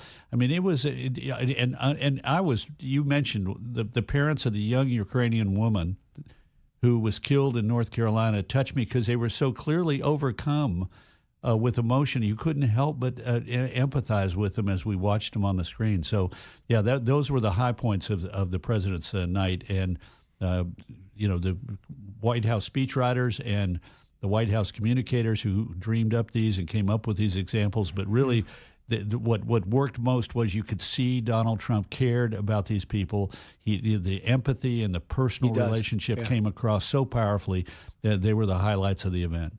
So, Karl, what do you do about this? In the sports world, they're upset that Donald Trump called the locker room and the hockey took the call. They're upset that the president invited them to the White House and they went. They're upset that they went to the State of the Union, did these interviews. Here's The Nation, the ugly underbelly of U.S. men's hockey victory. The Athletic, the U.S. men's Olympic hockey team won gold and then lost the room. NewJersey.com, U.S. hockey team slammed for planned White House visit. Stupid, self-absorbed, misogynistic. Where does this come from? And I applaud USA Hockey. They were on Good Morning America. They did everything. Yeah. This was their moment. Yeah. And they show their great personalities. But what do you do with that? You ignore it. Look, those people are small and petty. And you talk about, people who complain about Donald Trump, being mean and cruel to people. Well, what do they think they're doing? I mean, stop. I mean, if you want to have a level of civility returned to our public discourse, don't engage in that kind of behavior. These were people that no matter who the president was, they should have had him there and honored him in the way that Donald Trump did. Absolutely. So I feel bad for the hockey guys. Hopefully they won't get any blowback, and hopefully the president made it a side joke. I got to invite the women. He was just having fun. He has nothing against women's sports. He's done more to help women's sports, you could argue, than anybody else. He's keeping the men out of women's sports. That's certainly a help. So I think that there's a lot going on today. Some of the policies, I'll give you an example of a policy that's going to be effective. People concerned about utilities, and they don't want data centers because they don't want it sucking off their grid. Well, it turns out no data center gets built without its own power source. How about stopping these major investment companies from buying up houses and making a country a nation of renters? That's a legitimate policy. Where would you go from here to try to build on an address that you were supportive of? Yeah. Well, you've obviously got it embedded in legislation. And look, the states are already ahead of the federal government on the issue of power for these AI centers. A lot of states are requiring it through the regulatory process or legislative. That's a useful federal thing. I'm not certain there's going to be a lot of enthusiasm about stopping institutional investors in housing because we want to have more housing stock. And it will be advantageous to the companies for some time to rent them and at a reasonable price, but it'll also be attractive for them to sell them. And so I'm not certain there's much enthusiasm there. The administration's talked about this, but I don't see anybody running forward other than Elizabeth Warren to say, yeah, I want this legislation to be passed. But I'll tell you what, I would love it. They just don't want to sell them. They want to rent them. So if they were forced to sell them, then all of a sudden we'd finally have some stock. There'll be some inventory. Well, but there are tax consequences to holding on to it for long. They get depreciation on that investment, on buying that house, and so after a while it becomes tax advantageous for them to put them on the market and sell them. So the president's got another. Would you have a separate address if the president was going to take action in Iran? Yes, absolutely. It's important for him to be prepared to tell the country. He did it last night in an important way. Here's why it's important to us. But he needs to be prepared to either talk more about it on its own before it happens or be prepared to talk about it as he did in the aftermath of the attack on the nuclear facilities. But, yeah, I think it's important for him to do so. I do too, and I think it could be as soon as this weekend. We can't keep this type of firepower in a region and not make a decision, either pull it out or do it. So Governor Gavin Newsom has an interesting book out. He basically grew up poor, but he grew up rich. He basically had dyslexia, and I guess it's self-effacing. but he's doing his book tour, and he says this in front of an African-American mayor, and they say a mixed audience. Cut 37. I'm not trying to impress you. I'm just trying to impress upon you. I'm like you. I'm no better than you. I'm a 960 SAT guy. And I'm not trying to offend anyone, trying to act all there if you got 940. But literally a 960 SAT guy. I cannot, you've never seen me read a speech because I cannot read a speech. Really? Okay. Then what is this about? Cut 38. You've written a hell of a book, and I don't say that lightly. I went through it in a quick hour and a half, almost 2 hours. And trust me, I don't read very fast, but it reads at an unbelievable pace. It's so well written. And of course, it's so familiar because I felt a little bit adjacent so much of this. So people are now asking, like Real Crow Politics, Susan Crabtree, can we have some documentation that you have dyslexia? And the response was, F you. From his communications director. This guy's melting down before our eyes. Well, there wasn't much to melt with except the hair. I mean, it's like, Gavin Newsom to me is I wrote a column in the Wall Street Journal about this a week or two ago. I mean, who is going to vote for the guy who took California further down the road towards a failed state? I mean, he is the governor who's presided over the period of time in which California has lost population for the first time ever since it became a state in 1850, and he's the guy who's presided over them. That was like a 3-year period where they lost population. In the other 5 years it grew, but it grew less fast than the rest of the country. So they are losing 4 or 5 congressional seats in the aftermath of the 2030 census. It's estimated by the Census Bureau. And why? Because California has turned from the golden state with opportunity and possibility and prosperity into a disaster, and he's been the governor. I mean, to me, the emblematic of his rule as governor is the high-speed rail to nowhere. I think it's like $7 billion in years and years and years, and not a single mile of track has been laid. And the federal government has finally said no more federal money. But if you want to build this stupid thing, you got to do it with your own money. The state is broke. The state is collapsing. I see every day, every week in Austin, Texas, we got Californians moving here. And why? Why are they moving to Texas? Because taxes are low, schools are good, housing is reasonable, and they don't have to put up with all this goofy rules and regulation and craziness that's California today. And he's the governor of that place.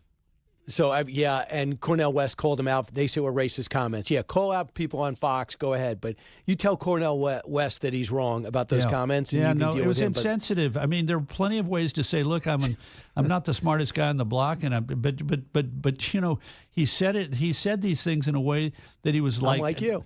He said, I'm like you. Yeah, okay. You're making a judgment about everybody in that room just because of what? Because they're from Oakland and because they're it's black. I mean, come on, man. Hey, I got 90 seconds, but I want you to hear Fareed Zakaria do something you and I do. Call out cities run by blue mayors. Listen to this. New York is really a prime example of a problem Democrats seem unwilling to confront.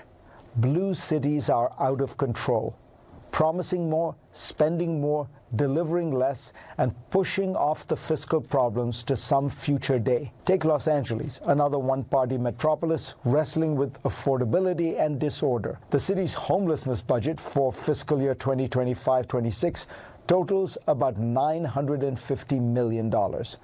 The LA Homelessness Services Authority reported that in 2023, homelessness was up 9% countywide and 10% in the city. All this amid public frustration despite So Karl, I want to give you a chance to answer. He calls out every city like we've been doing. Is this concerted? Is there a strategy here? No, it's not a strategy, but it's smartness. When did you take over writing his scripts, incidentally? That's what I did it yesterday. Okay, I would think. No, look. Things are so bad in blue states and blue cities that even liberals are waking up to it. Think about San Francisco. Kicked out a very liberal mayor and put in a a left of center business guy who said, we got to have more police. We got to have less homeless people on the street. We're not going to allow people to have needles on the street and doing open use of drugs, and began to get things put in the right place. Things get so bad, and we're going to see it here in New York. Now, don't. It's already starting to happen. This incident with the attacks on the New York police that are defended by your mayor. And I mean, no, sickening. I've always liked Fareed Zakaria, even though I didn't agree with him a lot, because I thought he was an honest guy, and this was really, really on target, really great. Right, like Bill Maher. You don't agree with them all the time, but they see a problem, and you don't feel like you're crazy when they could at least acknowledge it. Karl Rove, you're not crazy. Thanks so much for joining us. Thank you for letting me sit in the magic chair. I'm not going to give it up. I'm going to blockade the door, and you're going to have to fight your way back into your studio. It's okay. I'm in the Tony Snow studios. I'm in good company. Yeah. Back in a moment.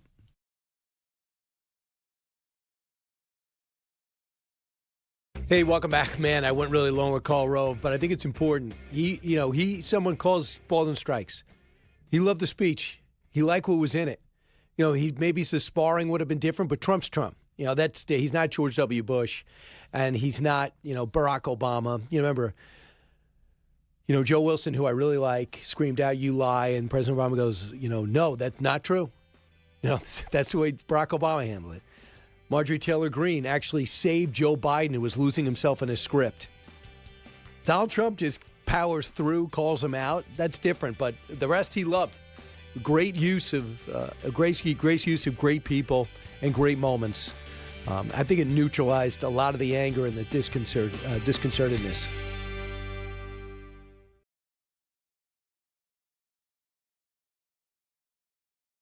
He ended up slowing down a lot, and particularly slowing down markedly for long stretches of the speech that were essentially sort of violence porn.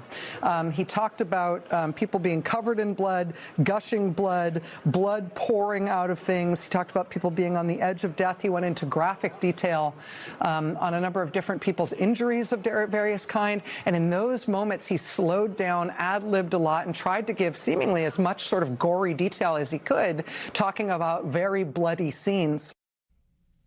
So that is Rachel Maddow. That's her review of the speech. I did not read that dynamic. I don't know where that comes from. She's entitled to her own opinion. That's what she's paid for. But when you go an hour and 44 minutes and set a new record, stop with the he's getting old. I just don't see, out of all the things you want to say, well, he's slowing down. He's giving a speech at a pace in which he feels totally comfortable, in my estimation. I don't want to put words in my next guest's mouth. It's Julian Epstein, served as chief counsel to the House Judiciary Committee, staff director to the House Oversight Committee from 96 to 2001. Julian, do you agree with Rachel Maddow? Just a little closer to the mic. I don't. Yeah. I mean, if that's your criticism of what's happening last night, it seems a little vacuous. There's so much content. Just comment on the content. The same Rachel Maddow who told us we could never get COVID because of the vaccines were yes. Right? Yeah. Or that spent 4 years telling us we were at the cusp of blowing open the Russiagate story. Right. I mean, and somehow got Donald Trump's taxes, and that was going to change everything too. Yeah. No, I don't think that. I think it was. I think it was a good speech. I don't think it was his best speech, but I think it was an effective troll on the Democrats. He really captured the cultural issues, patriotism, crime, immigration, and I think put Democrats in the position of defending the wrong side of the 80-20 question. I think the economy, he has got an argument. The economy's getting a lot better. It's a lot better than it was under Biden. The affordability issue is a problem that was authored by the Democrats. I think his problem is that he's going to need a more effective, understandable economic program. What he really needs, agenda. What he needs to do is campaign against Congress. The midterms are about our congressional elections. He needs a set of ideas that he's asking Congress to pass that Congress doesn't pass because of the cloture rule, the filibuster rule, and that he runs against them. I'm for deregulation. I'm for tax relief. I'm for ending the welfare state that we've seen abused so much. But don't you have a risk of that boomerang saying, well, you have the House and Senate, we know the 60 votes, but couldn't the average American go, what is he critical of a Republican Congress for? Well, this is my criticism of Trump. I think, but for the most part, he's done a good job as president, but I don't think he is focused sufficiently on some of the critical issues like the economic issues in such a way to make a sustained campaign. The Republicans do not have control of Congress. Unless you have 60 votes in the Senate, you don't have control of Congress. You have a veto, a minority that can veto anything. And I think what the president has to do is he's got to get on the stump. He should use the Oval Office address more frequently. He should make speeches about what I want to do. The economy is doing much better than it was under Biden. But here's where it's lacking. But here's where I want to go. Yeah. Here's my vision for the future. And I need Congress to pass this. And if Congress doesn't pass this, this is why you're suffering. Ronald Reagan used to do that very, very effectively. And he could paint the picture.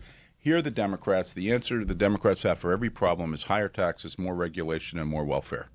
And I believe that there's no problem too big that the American people can't solve, and we just have to give the American people agency. I'm sure you saw the Washington Post ABC poll, and it was pretty bad for Trump, except for one dynamic.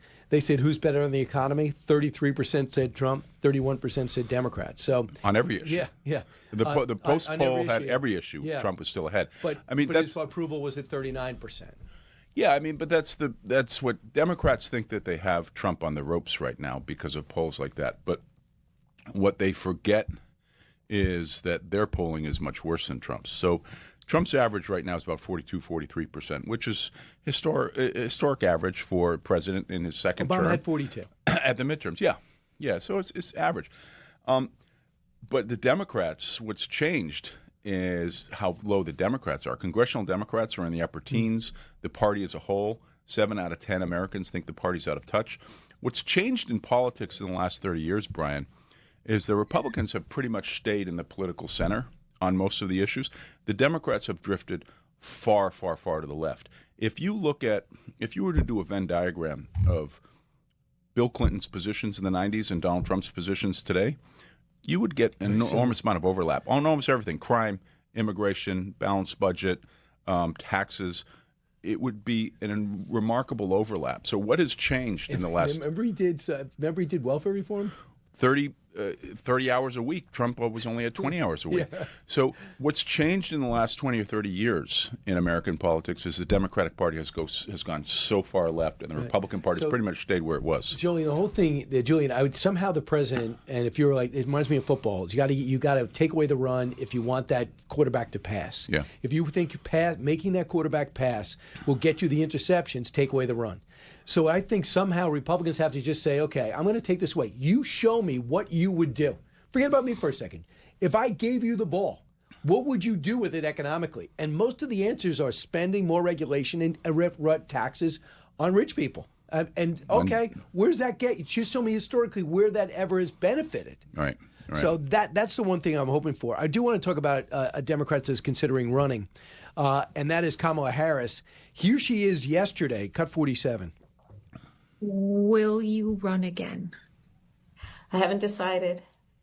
You're still thinking about it? I might. Mm-hmm. Yeah. That's what I've been saying. That's what I closed the book and I'm like, oh, she wants to. She's just thinking about it. If that was my impression. I don't know if that's what you intended, but that was my impression.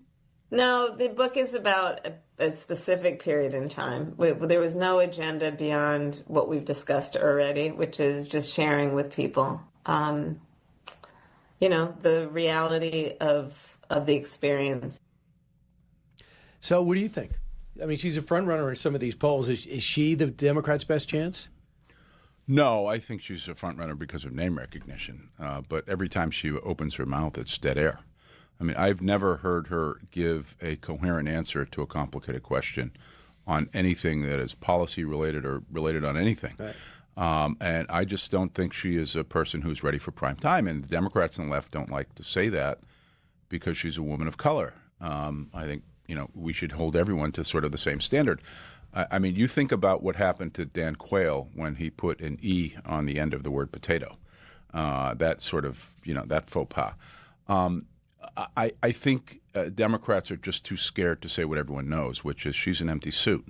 And she blew $1 billion, and the DNC more than $1 billion. Yeah, and the DNC is still trying to dig out of it. Yeah, I mean, it was a disastrous campaign. You and I were talking during the course of the campaign in 2024. I always knew that she would lose. I knew that she was way too far left and that she was just not an effective candidate. I mean, there is a reason that her campaign staff hid her from the press for 37 days after she was selected. There's a reason for that, because they knew that she could not handle the heat in the kitchen. So I don't think there is a good candidate on the Democratic side right now. So people talk about Newsom, and you know about his gaffe. I played it for the audience already. When I think it's a gaffe, when he says, "I'm not here to impress you. I'm like you. I got a 960 on the SATs, and I also can't read." Thank you, appreciate it. I don't know what he was trying to do. We all make mistakes sometimes in front of people, but he doubled and tripled down. And then Cornel West, a left-wing activist, African American, cut 39. I thought he was going in a humanistic direction. I thought he was going to say, I'm just like you. I was born of a woman. I'm just like you. I'm going to die just like you. I'm just like you. I got to deal with the death of loved ones. But no, he didn't go in that humanistic direction. When he thinks of black people, he thinks of lower SAT. Now, see, we see that in the Trump administration, too. Yep. That's what DEI and the vicious attack on DEI was. It's this low SAT. That's one of the core pillars of white supremacy. We are less beautiful, we're less moral, and we're less intelligent. Don't play with us like that. So he's going after some Fox anchors, but good luck, Gavin. Cornel West, have at it. Yeah, it's that old saw about a gaffe is when you say something that's true. By mistake. By mistake, right. Look, there is not a good Democratic candidate that has emerged. What about Shapiro? What about Bashir? Shapiro's good. Bashir is good because they are in the political center more so. But, you know, the problem with Newsom is he has an awful record in California. People are leaving the state. The unemployment, youth unemployment is through the roof. The homeless population. The homeless population. Trained to nowhere. If you look at, they have to import oil now from the Caribbean because they have made it so prohibitively expensive for refiners in California. I mean, you look at almost every single economic indicator, cultural indicator, on down the line, and it's been a disaster. So what Newsom is trying to do is say, I'm relatable. I'm a relatable as a person. And every time he tries to do that, he puts his foot in his mouth. He thinks he has the savoir-faire of Bill Clinton, and he doesn't. And I think you speak to consultants on the Democratic side, and almost everyone will tell you that Newsom is not the guy. So do you expect him to get in? Oh, for sure. He's running. There's no question he's running. I don't think Harris is running because enough people around her are telling her she shouldn't run. And I think there are others. I think Shapiro is sort of the most promising. He's a good orator. He has done things on the political center like move to on school choice, which is a major cultural. But you know the problem with him. He's like me and you. We're pro-Israel. And we think they're the best ally we could have in the world. And he's pro-Israel. And he's Jewish. And the Democrats don't want to be pro-Israel. Well, the other problem is he buckles. He buckled on school choice. He's buckled a little bit on the Israel question. So I don't know how strong a spine he has at the end of the day. I would like to see a Democrat emerge from the business community. Somebody like a Jamie Dimon, for example. You think he'd run as a Democrat? I don't know. I think he's like me. He's sort of maybe was a Democrat in the 90s, but he's so far in the political center right now that there's no place for him in the Democratic Party. How old is he? 74? 72? I want to say I'm not sure. I want to say he's 69. Because I think he's 69. I had a dinner with him about a year ago, mm-hmm. and he couldn't be more down to earth yet bright. He's brighter than me, but yet he comes off like an every guy, you know. So I thought very authentic too. Yeah. So 69, yeah. Yeah, he's 69 years old. Yeah. Oh, you heard that? So, no. I thought he was 69, but and then we confirmed that. So 69. So you're right. I don't know if he would run as a Democrat though. And some people have said Stephen A. Smith. What do you think? I don't think Stephen A. Smith has the chops to do it. I think he's a good cultural figure. I think he can express outrage like I do about the Democrats going so far left on economic issues that they've become socialist, on cultural issues that they've become sort of neo-Marxist. I think he's a good bellwether in terms of calling the Democrats out for their leftism. But I don't think he has the policy chops. Somebody like Jamie Dimon does. And I think you need somebody who can come in, do a sister soldier moment to the left, go back to the political center, and that's the kind of thing the country needs badly. That's what the Democratic Party needs. But you need somebody with the charisma and with the IQ. Right, but for example, IQ. You saw how Mike Bloomberg got steamrolled. Very few people are smarter than Mike Bloomberg. Very few people are more successful in business. He got on that stage and he got hammered. He did. By the Democratic Party. Yeah, but he doesn't have a lot of charisma. That's true. I like Rahm Emanuel, but I'm not sure Rahm has sort of the big personality. Yeah. But I think Rahm is saying sort of a lot of the right things. But I don't think he's sort of big enough to break through. I don't think there's I hope the reality is on the Democratic side that there is a moderate Bill Clinton-like centrist sister soldier-like candidate who just hasn't emerged yet, and that's what the party's going to require. Look, you put any of them up against Marco Rubio, and it's lights out. Right. For the Republicans. J.D. Vance very talented too. J.D. Vance as well. Marco Rubio, I've always been in his court. Well, the difference I think between Rubio and Vance is Vance has probably got the highest IQ, just straight up intelligence of anybody in the political scene. I don't think anybody comes close to him.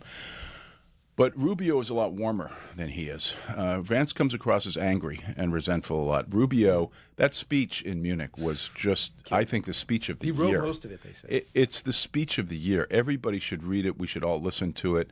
This idea that we have ancestral guilt in the West is just absurd. The West has created more prosperity and more liberty for more people than any civilization in the history of humanity, and particularly the United States. Yeah.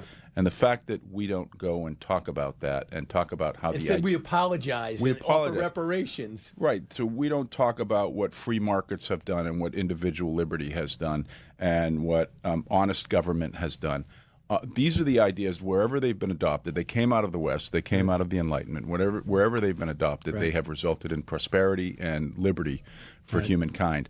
Wherever they've been rejected, it's been disaster. And Rubio was brilliant on that. Yeah, Julian Epstein, always appreciate your insight. Thanks so much for coming in. All right? Great I'll to be talk with you you, again Bryan. soon. Yeah. It's only going to get more exciting from here as we get closer and closer to the midterms. You'll listen to the Bryan Kilmeade Show. We'll be back to wrap it up in a moment.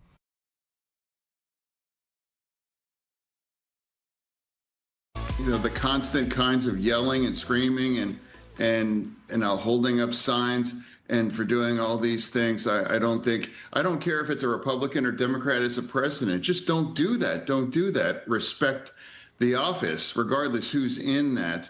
And now for me, it's like now when half the people in my party haven't showed up, and then some of them have chosen to just yell and say and scream during all of it. I just don't think that's what we want. And I don't believe, as a Democrat, I think like dancing frogs really moves the ball for us as a party either.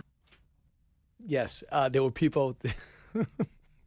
There were people dressed as giant frogs. There were.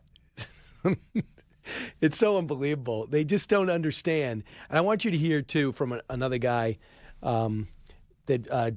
Eric just dug this out for me. Somebody else, just to give you an idea of the speech. I want to give you an idea. You know my opinions. I thought it was really good, really dynamic. I thought a lot of great moving parts. The president was very relaxed in giving the message. He's very comfortable in big moments. Here's Major Garrett. One of the priorities for the president was to make sure Americans after this speech had a sense that the opposition party was off the rails, was crazy, their terminology, not mine. Many of the contrasts the president articulated tonight were to drive that message forward.